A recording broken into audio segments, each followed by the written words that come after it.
সাম্প্রতিককালে আমরা দেখলাম সুপ্রিম কোর্টের রায়ে প্রচুর শিক্ষক শিক্ষিকার চাকরি চলে গেল। এটা কি আপনাকে ব্যথিত করে? হ্যাঁ, খুবই ব্যথিত করে। কারণ আমি চাই যারা যোগ্য, কত মানে শিক্ষিত, কত আমি তো নিজেই আমি সরকারি চাকরির জন্য দিনে 13-14 ঘন্টা করে পড়াশোনা করেছি। হ্যাঁ, নাওয়া খাওয়া নেই, এবং সেই সময় আমি পাহাড়ে যাওয়া, যেটা আমি এত ভালোবাসি, সেই সমস্ত প্র্যাকটিস অভিযানও আমাকে বন্ধ করে রাখতে হয়েছে। মা বাবা কত ত্যাগ স্বীকার করেছে।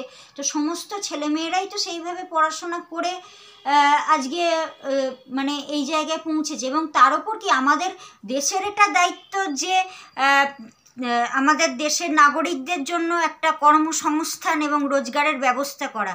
তাহলে সেখানে যোগ্য শিক্ষক শিক্ষিকারা তারা যেভাবে বঞ্চিত হচ্ছে, এবং তার সাথে ছাত্রছাত্রীরা বঞ্চিত হচ্ছে। কারণ অযোগ্য শিক্ষক বা যদি এইভাবে ঘুষ দিয়ে দিতে থাকে, তাহলে তো তারা বলা যায় দুষ্কৃতির পর্যায়েই পড়ে। সেই রকম অযোগ্য শিক্ষক যদি স্কুলে ঢোকে, তাহলে তো ছাত্রছাত্রীদেরও প্রাণের আশঙ্কা, অন্যান্য শিক্ষক শিক্ষিকারও তো প্রাণের আশঙ্কা থেকে যায়। তো সব দিক দিয়েই এটা একটা ভয়ের ব্যাপার। তো আমি চাইবো যারা যোগ্য তারা যেন সঠিকভাবে তাদের যেন মানে চাকরি পায়, তারা সেইভাবে সরকার যেন ব্যবস্থা নেয়, এবং চাকরির পরীক্ষাগুলো যেন সেইভাবে হয়।